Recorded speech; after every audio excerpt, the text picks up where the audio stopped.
Sige po, makikibati po natin ang ating katabi na ikaw'y lubos sa pinagpapala ng ating Diyos. Ngayon po yung month na ng August.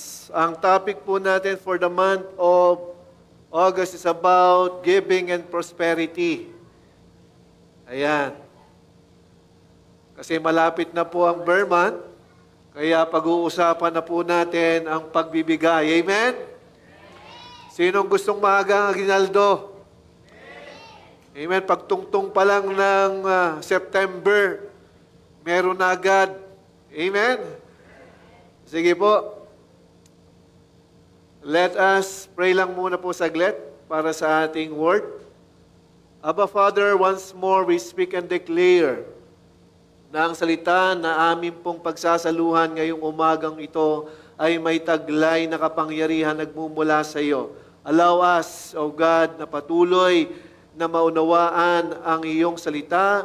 Give us an ears, O God, na makikinig ayon sa iyong kalooban. Allow my lips na ito'y mapagpalang muli at ang bawat isa po sa amin ay muling mapagpala at ma-remind na kami ay para lang sa iyo. This we ask and pray in Jesus' name. Amen. Praise God. Ang opening verse po natin in 2 Corinthians chapter 9, beginning verse 12 to 15. Sabi po dito, ang pagtulong ninyong ito sa mga kapatid ay hindi lamang makatutugon sa kanilang pangangailangan, kundi magiging dahilan pa ng walang hanggang pagpapasalamat nila sa Diyos. Ang bukas palad ninyong pagbibigay sa kanila at sa lahat ang siyang magpapatunay na matapat ninyong sinusunod ang magandang balita ni Kristo. Dahil diyan, magpupuri sila sa Diyos, kaya't buong pagmamahal nila kayong ipapanalangin dahil sa dakilang kalooban ng Diyos sa inyo. Salamat sa Diyos dahil sa Kanyang kaloob na walang kapantay. Si Lord po magbe-bless ng Kanyang salita. At ang ating pong title is about maging bukas sa pagbibigay. I-check mo muna yung katabi mo. Tingnan mo muna yung katabi mo. Sabihan mo siya, maging bukas daw sa pagbibigay. Kalooban po ng Diyos ang pagbibigay. As our opening verse, binanggit doon yung bukas sa kalooban na pagbibigay. At kapag nagagawa natin ito, napapapurihan ng Panginoon. Bagamat ang tao, karamihan ng tao, hindi lahat, masyadong naghahanap din ng papuri o yung matinding acknowledgement o recognition, lalo kapag siya yung nakakapagbigay. Kaya nga yung mga pangalan ng mga taong mapagbigay, hindi maiwasang mapag-usap-usapan or maikwento. Basta libre, nagiging maingay. Ibig sabihin, napapabalita. Kaya number 1 point po natin, ang pagbibigay ay puso ng Diyos. As mentioned kanina, na malaking part ng buhay natin bilang isang tagasunod ng Panginoon, ang pagbibigay. Dahil ang pagbibigay pala ay puso ng Diyos. Kaya kapag ikaw ay bukas sa pagbibigay, nasa iyo ang puso ng Diyos. I-congratulate mo yung katabi mo, nasa iyo pala ang puso ng Diyos. Di ba? Malinaw na po ba? The moment na ikaw ay naging bukas sa pagbibigay, nasa iyo ang puso ng Diyos. Napaparangalan ng Panginoon, napapapurihan ng Panginoon, dahil puso ng Diyos ang pagbibigay, hindi imposible na ang mga bagay na nagiging imposible sa marami ay nagiging himala na sa marami. Bakit? Kasi may nagbibigay na. May kilala ba kayong tao na dating madamot na naging mapagbigay? Amen. Parang pumuti na yata ang uwak, wala pa yata nangyayaring ganun, pastor. Meron na born again. Amen! Parang ayaw ninyo, ano? Di ba? The moment makapture tayo ng puso ng Diyos, automatic giver ka na. Tandaan po natin, walang sino man sa ating tumanggap kay Kristo na hindi magiging giver dahil puso ng Diyos ang pagbibigay. Di ba? Kaya nga ang title natin maging bukas sa pagbibigay. Dahil puso at katayuan ng Diyos ang magbigay. Tingnan natin po sa kwento in 2 Corinthians chapter 8, beginning verse 1.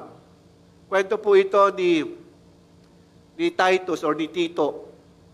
Mga kapatid, nais naming malaman ninyo ang ipinakitang kagandahang loob ng Diyos sa mga iglesia ng Macedonia. Dumanas sila na matinding kahirapan at ito'y isang mahigpit na pagsubok sa kanila.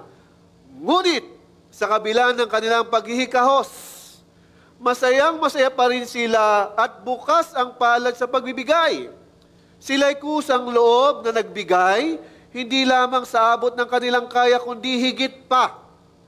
Alam ko ito sapagkat mahigpit nilang ipinakiusap sa amin na sila'y bigyan ng pagkakataong makatulong sa kapatiran na taga Jerusalem. Sa panahon ngayon, meron pa bang ganito? Can I hear amen? Meron pa. Na kahit naghihikahos, masayang-masaya pa rin nagbibigay. At kusang loob na nagbibigay. At ang matindi, kahit hindi abot ng kanilang kaya, hinihigitan pa. Ibig sabihin, hindi nila kaya magbigay ng ganito, hinihigitan pa. Di ba? Sinong makakagawa ng ganon sa buhay ng isang tao? Yung tumanggap ng puso ng Diyos. Makikisabi, nasa akin ang puso ng Diyos. Kung nasa iyo ang puso ng Diyos, yung bagay na hindi mo kayang pagbibigay, magagawa mo na. Dahil nagawa ito sa panahon ng mga apostol. At ang linaw ng pagkakasabi rito, masayang-masaya. Kapag nasa atin pala ang puso ng Diyos, nakakapagpasaya pala ito ng buhay. Kaya yung katabi mo, kahit naghihikahos, masaya yan, i-check mo nga. Ba't parang hindi totoo, Pastor? Di ba? Ang Diyos mismo ang nag-mention ito. Kapag nasa atin ang puso ng Diyos, imposible ang maging malungkutin kahit nauubusan ng pera. Di ba? Kaya nga totoo. Totoo yung sinabing, buti pa ang pera may tao. Yung tao nawawala ng pera. Di ba? Pero tayong mga mananampalataya, dapat mapansin mo na sa iyo ang puso ng Diyos, hindi mo ikalulungkot kung wala kang pera. Bakit? May parating. Dahil ang puso ng Diyos, nag-i-invite ito ng pagpasok ng pagpapala. Kaya nga ang mga taong nakapture ng puso ng Diyos, giver. Laging masaya. Kahit naghihikahos, nagbibigay ng higit sa kaya. Paano nangyari yon? Kasi ang puso ng Diyos ang nagdidikta sa tayo ng bulsa. Di ba? Kapag dictated tayo ng puso ng Diyos, hindi tayo basta lang nagbabudget ng pangangailangan natin. Ibinabudget na rin natin ang nais ng Lord, bigyan natin ng budget. Amen? Kaya mga nagla-life group, matinding sumaluyan ng biyaya at pagpapala ng Lord. Bakit? May puso ng Diyos na mag-share at maglibre. Di ba pag libre, pinipilahan yan. Ang ayuda nga, inaabangan. Di ba? Kasi libre. Lahat ng libre, excited tayo. Ganon din ang puso ng Diyos. Ito'y libreng ibinibigay sa atin ng Panginoon. Huwag tayong matakot tanggapin ito. Amen? Nakakasunod po ba? May naghihikahos po ba sa atin? Wala, Pastor. Medyo lang. Di ba? Ang ganda ng puso ng Diyos. Kahit naghihikahos, kayang magbigay ng masaya. Kahit kinukulang, kayang magbigay ng higit. Grabe. Makikisabi, grabe ang puso ng Diyos. Kaya walang naghihirap na kapag nasa kanyang puso ng Diyos. Amen? Walang mahirap sa atin dahil tayo anak ng Diyos. Lahat tayo ay mayayamang anak ng Diyos. Amen? Kaya kailangang mapansin mo ito. Mas higit na masaya ang nagbibigay kaysa tumatanggap dahil nagaganap niya ang kalooban ng Diyos. Alam niyo po, kapag nasa iyo ang puso ng Diyos, bukas kang magbigay, lagi kang masaya. At hindi ka nalulungkot kahit medyo kinukulang ka sa pangangailangan mo. Bakit? Natutupad ko ang kalooban ng Diyos. The moment nasa iyo ang puso ng Diyos, nagaganap ang kalooban ng Diyos. Bakit? Maraming nagpapasalamat sa iyong buhay dahil merong naging channel na tumanggap ng somehow tulong through your life. Kaya nga mga life group leader natin dito, matitindi. Kahit laging pandesal yan, nag-uumapaw ang pag-ibig niya. Kahit iisa ang flavor ng kape, punong-puno ng pag-ibig yan. Parang hindi na yata masaya ang ating RB. Mamaya, bawi, first Sunday eh. Di ba? May kainan tayo. Di ba? Puso ng Diyos ang magpakain. Ito'y bahagi ng pagbibigay. Kaya higit na masaya ang nagbibigay. Kaya ang malaking tanong, kapag nalungkot ka, okay? Kapag nalungkot ka, habang ikay nagbibigay. Dahil kapag nalungkot ka habang ikay nagbibigay, hindi na puso ng Diyos ang activated sa iyo. Lilinawin kong mabuti ito sa ating lahat. The moment nalulungkot ka na dahil nakikita mong wala na akong naiipon, wala na nangyayari sa aking buhay, lagi na lang akong bigay ng bigay. The moment nalungkot ka na, that will be the time na yung puso mo na ang kumikilos sa iyo, hindi na puso ng Diyos. Yeah? Kinalulungkot. Ano ba sabi ng Panginoon sa mayamang binatang lumapit sa Kanya, na sabi ng mayamang binata na lalaki, mabuting guro. Sabi kay Jesus, sabi naman ni Jesus, walang ibang mabuting kundi ating Diyos amang nasa langit. Di ba, na-mention doon, nagagawa niya ang lahat ng ipinag-uutos ng kautusan, at ang sabi ni Jesus, ibenta mo ang lahat mong ari-arian, at ipamamigay mo sa mga mahihirap, then, sumunod ka sa akin. Anong sabi nung mayamang lalaki na yon? Nalungkot, bumagsak ang ulo sa lupa, nakatingin sa lupa, ang dami kong kayamanan, di ko kayang bitawan.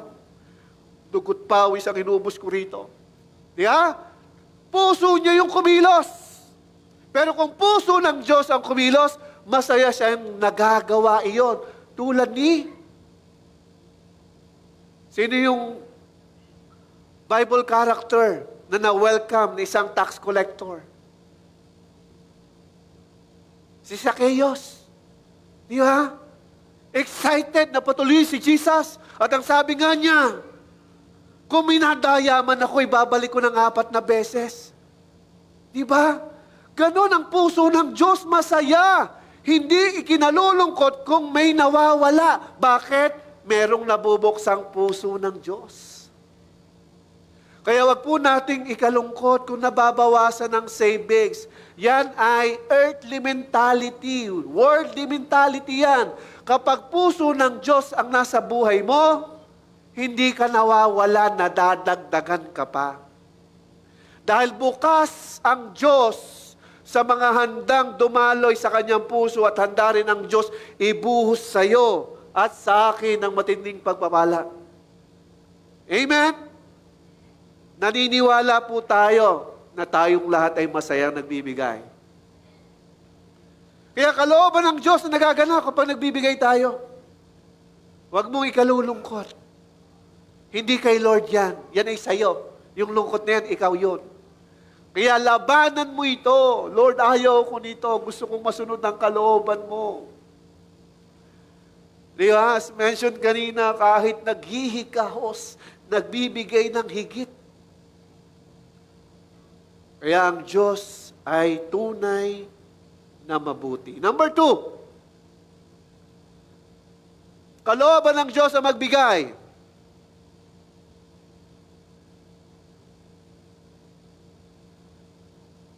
Kapag madamot, hala? Di ba? Ikaw na giver, kung nasa iyo ang puso ng Diyos, hindi mo titingnan yung taong yun na madamot. Mas kailangan niya ng halimbawang tulad mo. Makikisabi sa iyo katabi, ikaw yun, ikaw yun. Ikaw yung halimbawa. Di ba? Hindi kasi nila nakikita ang puso ng Diyos ay tayo na nabiyayaan ng kaligtasan. The moment you receive Christ in your life, it is the moment God will reveal to you His heart. Dahil nais ng Diyos gamitin ka sa pagbibigay, dahil kalooban ng Diyos ang pagbibigay. And the moment na nasa iyo ang puso ng Diyos, nagaganap ang kalooban ng Diyos. Kaya ang mga madadamot, wala dito. Huwag mong tingnan yung katabi mo. Di ba? The more mong bigyan. Di ba? Ipakita mo sa Kanya na hindi hadlang ang katatayuan ng sino man, madamot man siya or hindi deserving, dahil lahat tayo ay binibiyayaan lamang ng Panginoon. Amen? Imagine mo kung ang Lord ay laging nakabase lang sa deserving. Eh di kawawa naman yung mga hindi deserving. Di ba? Kaya pantay at patas ang Diyos. Puso at kalooban ng Diyos ang magbigay. Tuloy natin ang kwento. Same book of 2 Corinthians chapter 8. Continuation po ito, verse 5 to 6. At higit sa inaasahan namin inilaan nila ang kanilang sarili, una sa Panginoon at pagkatapos sa amin, ayon sa kalooban ng Diyos. Kaya't pinakiusapan namin si Tito o si Titus dahil siya ang nagsimula ng gawaing ito, na kayo'y tulungan niya hanggang malubos ang pagkakawang gawa ninyong ito. Si Tito, nung makapture siya ng puso ng Diyos, nag-umapaw ang initiative niya. Hayaan nyo na kaming tumulong, tutulong kami sa gawain ng Panginoon, pagbigyan nyo na kami. Ganun ang mga words maaari ni Tito. Excited tumulong para sa kaharian ng Diyos. At sabi ng mga apostol, at during that time, si Tito naging anak sa pananampalataya ni Apostol Pablo. At na-mention dito ni Apostol Pablo na inuna ni Tito ang Diyos. Kaya nakita niya mismo ang kalooban ng Diyos. Kailangan kong tulungan ang mga lingkod ng Diyos para lumaganap na may pamahagi, may share ang salita at kabutihan ng Diyos. Kaya nga sinabi ni Jesus, the kingdom of God is at hand. Ibig sabihin, it is in our reach.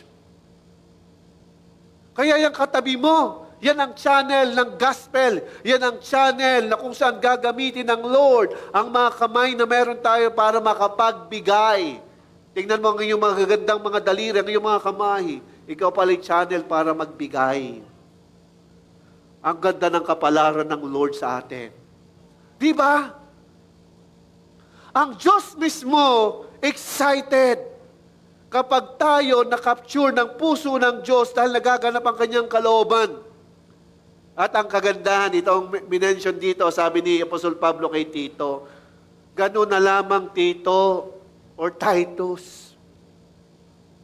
Ang puso mo, sige, ikaw ang manguna sa ating mga kapatid sa lugar na ito hanggang malubos ang pagkakawang gawa. Ang pagbibigay po pala is lifetime. Sabihan mo yung katabi, lifetime tayong magbibigay, ha? Di ba? Ang Diyos mismo nagsabi sa atin, we need to move forward sa ating goal. Magbigay lifetime. Di ba? At si Tito po, sa biyaya ng Panginoon, nag-move siya, nag-support siya sa mga apostol natin. During that time, nag-support siya kay Apostol Pablo. At anuman ang kabubuti at ikalalaganap ng karya ng Diyos, nagtulungan sila. And again, kahit naghihikaos, masayang masaya. Nagbibigay ng higit. Kasi kung sa atin lang tayo aasa sa ating kakayanan, walang makapagbibigay sa atin ng naghihikahos. Walang sino man sa atin ang magbibigay ng higit or sobra kung sa atin lang tayo aasa. Dahil umasa sa puso ng Diyos na gawa. Kaya ikaw mismo nagtataka sa sarili mo, dating hindi naman ako ganito eh. Pero may nagbago sa akin. Di ba? Kaya ang Diyos mismo kumikilo sa atin. Ang nakakalungkot na part ng buhay natin, kapag nagbago ang tayo ng puso mo. Nawala sa iyo ang puso ng Diyos. That will be the saddest part ng ating journey. Pero wala dito noon. Amen? Kaya ang Diyos ay nagsiselebrate every time na ang kaharian ng Diyos ay napapriority. Ang pagbibigay ay kumikilos ayon sa kalooban ng Diyos. Kaya lahat tayo dadaloy lamang sa kalooban ng Diyos. Amen?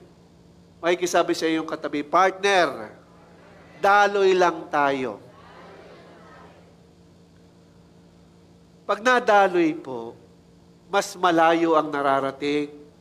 Pero kung ikaw ay against sa flow, wala kang mararating. At ang mahirap pa nito, mapapagod ka lang. Di ba? Kung aayon tayo sa direksyon ng Diyos, mabilis mararating ang pupuntahan. Kaya ang Diyos ay nagsiselebrate kapag ang mga anak niya ay nagmumove sa pagbibigay. Kaya mamaya maraming maglilibre, huwag kayong mag-alala. Meron kayong hapunan, hanggang bukas ng umaga may lunch pa kayo. May maglilibre sa inyo. Parang ayaw ninyo ha. Yes, Pastor, meron. Di ba? Ang taong tumanggap ng puso ng Diyos ay patuloy na nagbibigay ng higit sa kaya niya. Always take note of that. Laging nagbibigay at hindi nagsasawang magbigay kapag nasa atin ang puso ng Diyos. Amen? Sinong gustong manatili ang puso ng Diyos? Can I hear amen on that? Ako yon. Makikisabi ako yon. Tayo yon. Kasarap yung mga kasamang giver. Di ba? Alam nyo, napapag-iwanan, yung madamot, wala naman nun dito. Pag alam ikay madamot, hindi ka sinasali. Hindi ka sinasama. Ayun naman yung madamot, huwag na natin isama. Ay sa atin tayo believer, isama natin ha. Ay, huwag nyo hindi isasama, isama ninyo. Para matutong magbigay. Amen. May nakukuha po ba? Naging kabahagi ng kilos ng kalooban ng Diyos ang pagsunod ni Tito sa pangunguna, sa pagbibigay. Kaya kapag tayo nangunguna sa pagbibigay, bahagi tayo at nagiging bahagi tayo ng contributor ng Diyos sa kanyang kaharian. Ikaw at ako yun. Amen? Kasarap na nagbibigay. Di ba? Dahil merong naiibigay. Tayo ng madamot. Kasi wala nga siyang madukot, kaya naging madamot na siguro. Wala nang madukot eh. Kaya madamot na ako, wala nang madukot. Hindi po yung ganon. Tayo po ng puso yun. Tandaan natin, tayo ng puso yun. Kasi sabi nga ng ating 2 Corinthians chapter 8, di ba? Minention doon, kahit naghihikahos, nakakapagbigay pa ng higit at masaya. Kaya tayo ng puso. At ang tayo ng pusong yan ay puso ng Diyos. Amen. Number 3. Malapit na po tayong matapos. Dahil first Sunday ngayon. Malulubos lamang ang kawang gawa kung hindi hinto ang pagbibigay. Sino po naniniwala dito? Can I hear amen on that? Di ba? Ang sabi doon, kay Tito, ni Apostol Pablo, ikaw ngay pumunta sa ating iglesyang ito at manguna ka nga at matulungan mo yung ating mga kapatiran sa lugar na yun hanggang malubos ang pagkakawang gawa. Kaya napakalaking role pala ng giver. Yung katabi mo, matindi pala ang role mo. Ikaw pala'y tagapagdala ng matinding pagpapala ng Diyos sa iglesia niya. Hindi pala hihinto ang kawang gawa hanggat hindi nahinto ang pagbibigay. Di ba? Ang sarap ng ganon. Sino pong gustong may gawain tayo dito? Sino pong may gustong may second service na tayo? Sino pong may gustong may worship night na tayo? Ay di kayo dadaloy doon ang blessing. Ay siyempre, lalaki expenses. Ay saan natin kukuhanin iyo? Di ba? Ang kay Lord, kaya lang may dadaanan. May dadaluyan. At sinong dadaluyan? Ikaw, tayo, lahat. Amen? Kasi nais ng Lord na maging bukas tayo sa pagbibigay na hindi humihinto. The principle of prosperity will always start and end when you are willing not to stop to give. Hanggat willing kang nagbibigay, patuloy ang pagbibigay din ng Lord.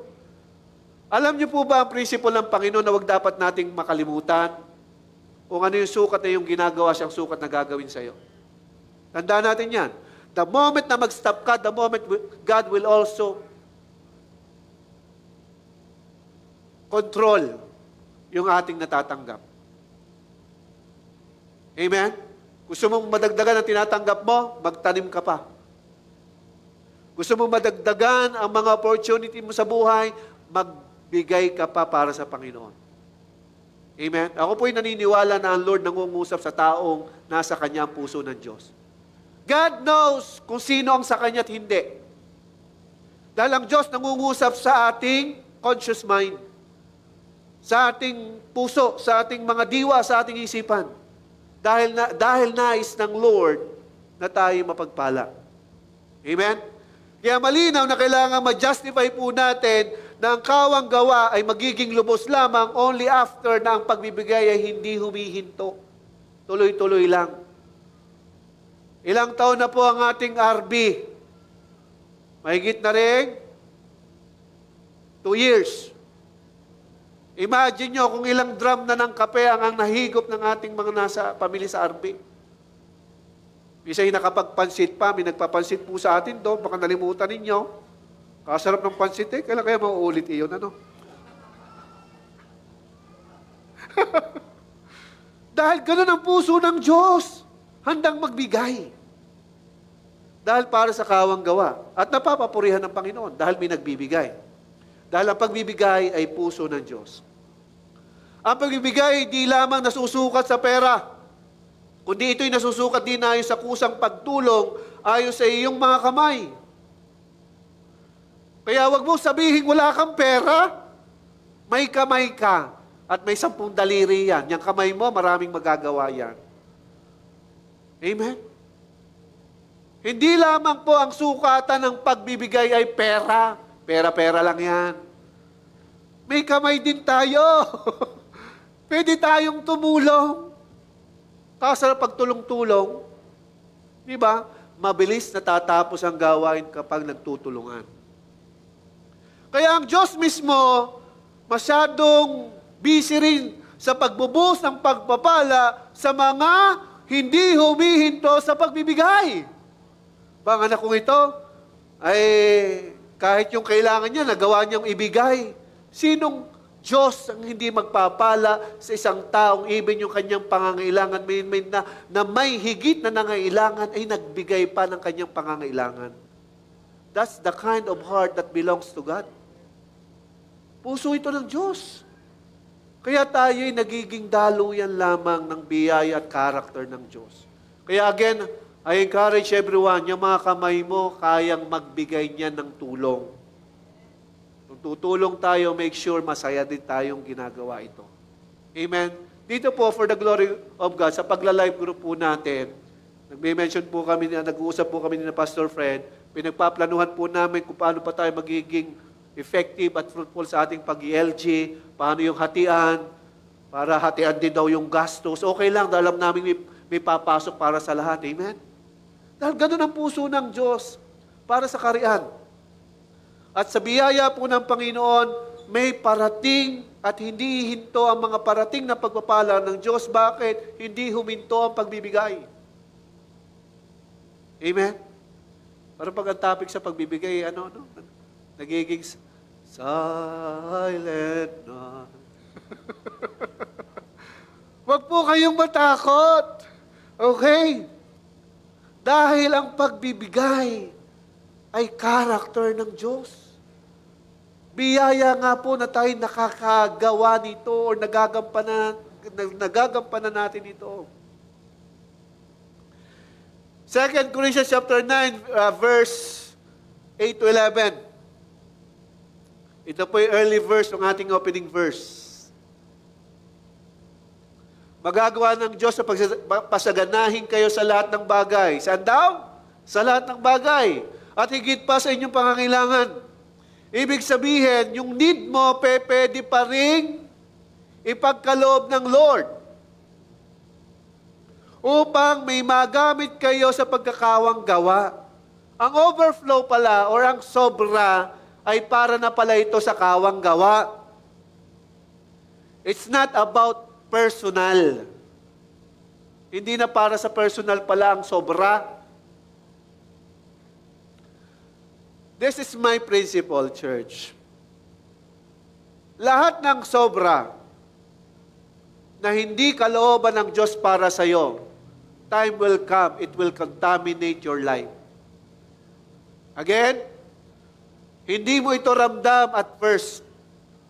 Pero hindi mo na maaaring hindi mo ito napapansin, merong nakukurap sa buhay mo. May nananakaw sa buhay mo.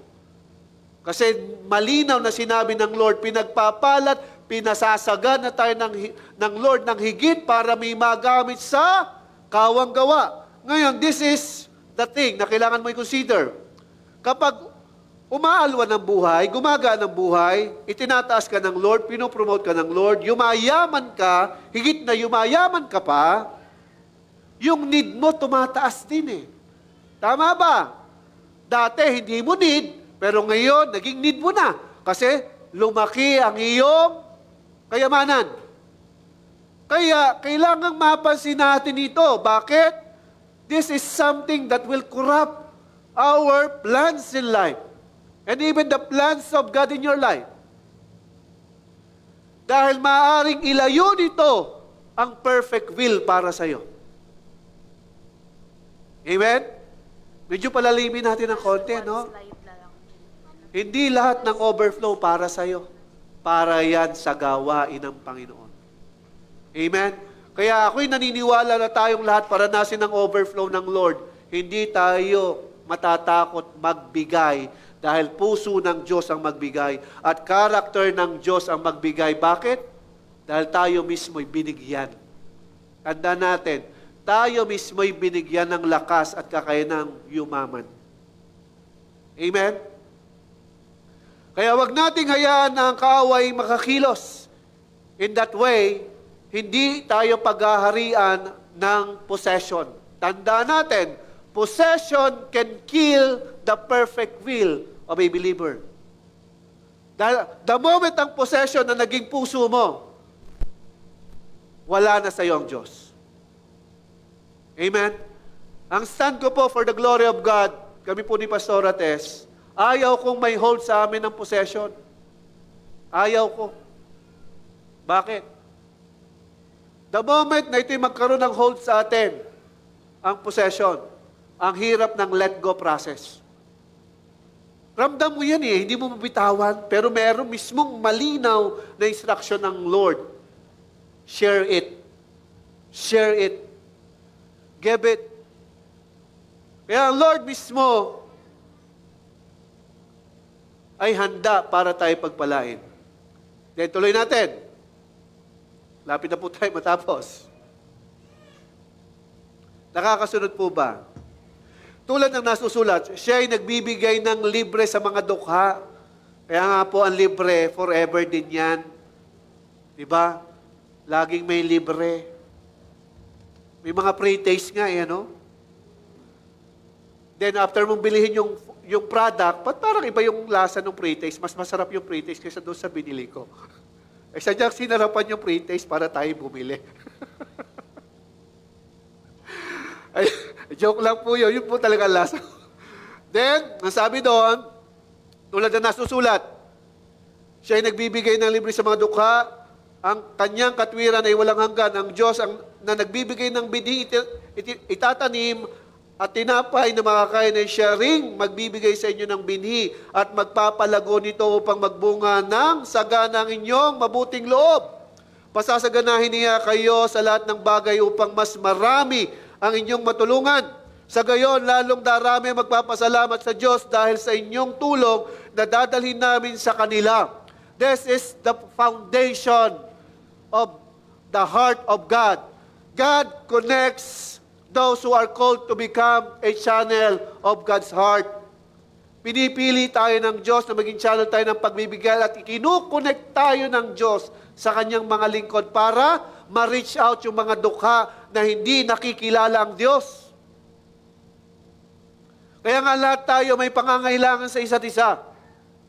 Kaya wag po nating kalilimutan, marami ang nagpapasalamat sa Diyos kapag ang bawat isa sa atin hindi huminto sa pagbibigay at nanatili tayong connected sa vision at direksyon ng Diyos para sa kaharian. Amen? And our closing slide.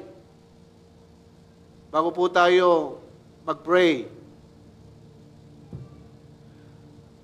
Nagiging susi ng higit na pagpapala ang pagbibigay at nagtataboy ito ng tikom ng mga kamay. In Proverbs 11:24, malinaw itong binigyan ng halaga ng Diyos sa ating lahat. The principle po ng tikom na kamay, ganito.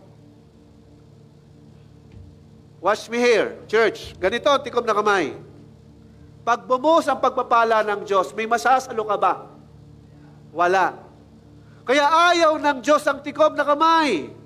Pero the moment naging bukas ang iyong kamay, whatever the Lord i-pour out sa buhay mo, nasasalo mo yan. Kaya, nagiging susi ang pagbibigay ng kaharian ng Diyos para lalo itong lumago. Alam niyo po ba, for His glory alone, hindi madali ang ginawa nating action ngayon. We will have our second service by this following Sunday. We will have a night, worship night. We will have a weekdays, midweek service. Bakit? Kailangan natin itong gawin. Dahil nais ng Lord magpapasok ng mga taong handang tumanggap ng puso niya. And I do believe every one of us are ready to receive the heart of God. Mari po ba tayo tumayong lahat? Sabi nga ng ating text, ang taong mapagbigay lalong yumayaman, ngunit naghihirap ang tikom ng mga kamay. My dear brothers and sisters, mga minamahal kong kapatid, it's about time we need to take the step na huwag tayong matakot magbigay, even if alam ng Diyos sa pangangailangan natin. Pero merong pangangailangan na kailangan ito ang maging way para ito'y matanim. Then ask the Lord. Ask the Lord. Hindi ang Lord kailanman nagkulang. At habang inaawitan natin ang Lord, come on church, ask the Lord, lead you. Pangunahan tayo ng Panginoon.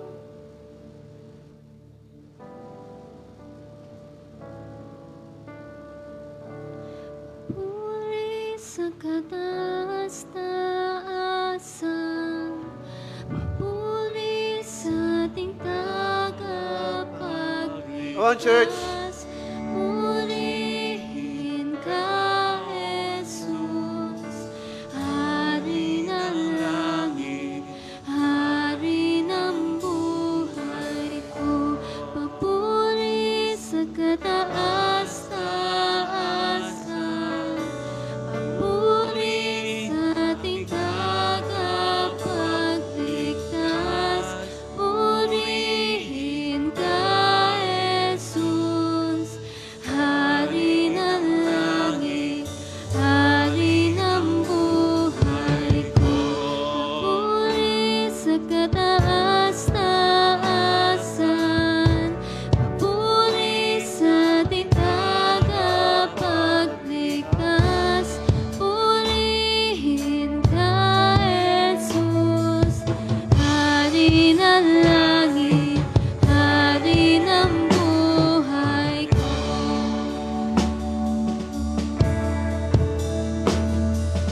Hari ng langit, Hari ng buhay ko.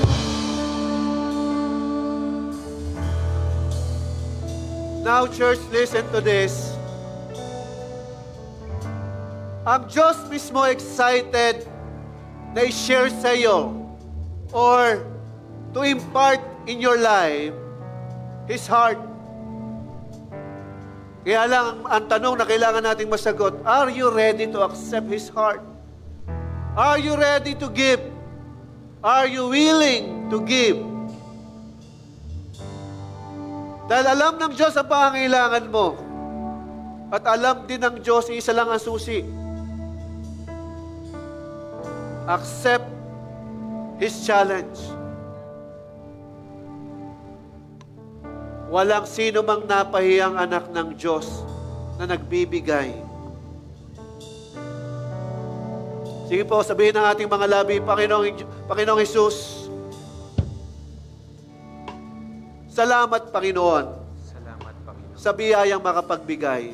sa biyayang makapagbigay. At sa oras mong ito, At sa oras mong ito, anumang uri, Panginoon, anumang uri, Panginoon, ng kabigatan ng kabigatan na makapagbigay makapagbigay sa aking buhay, sa aking buhay. madil ito, Maging ngayong araw na ito. ngayong araw, Kahabagan mo ako. kahabagan mo. Naniniwala po ako Naniniwala ko na kaya ko na kaya ko na magbigay na magbigay kahit nahihirapan. kahit may Kaya ko magbigay ng higit kaya ko magbigay. dahil naniniwala po ako Dahil naniniwala na ang ko puso mo na ang puso ay maghahari ay mag-ahari sa aking buhay. sa akin. Ako na lang po mananalangin. Abba Father, you heard the voices of your people. Allow each and every one to receive your heart. Ihanda mo ang bawat isa, O God, na handang makapagbigay. Let your will be done. Maganap ang iyong dakilang kalooban sa bawat isa. Hayaan mo, Panginoon, the moment that they step forward to give, it will be the moment that you will open the floodgates of blessing. Hayaan mo, Diyos, maranasan ito ng bawat isa. Nag-uumapaw, siksik, at patuloy na ito'y mag-overflow in the name of Jesus. Once again, ang lahat ng tumanggap ay magsabi ng Amen and Amen.